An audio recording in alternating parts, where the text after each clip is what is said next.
it looks for a little bit.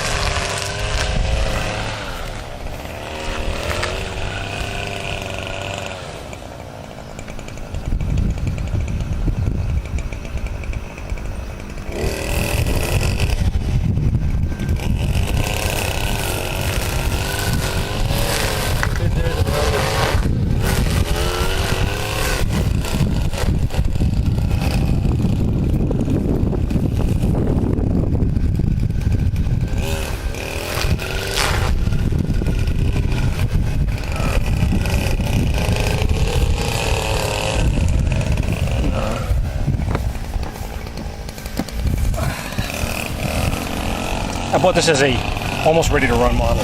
Okay. What kit is it?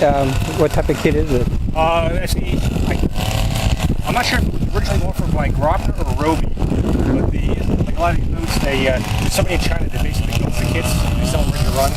Okay. It did have a couple minor things, like they had the antennas, they had them straight out to the side. You know, the picture shows. No. Yeah.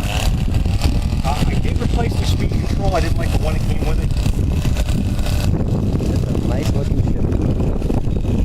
The Germans always made good patrol boats.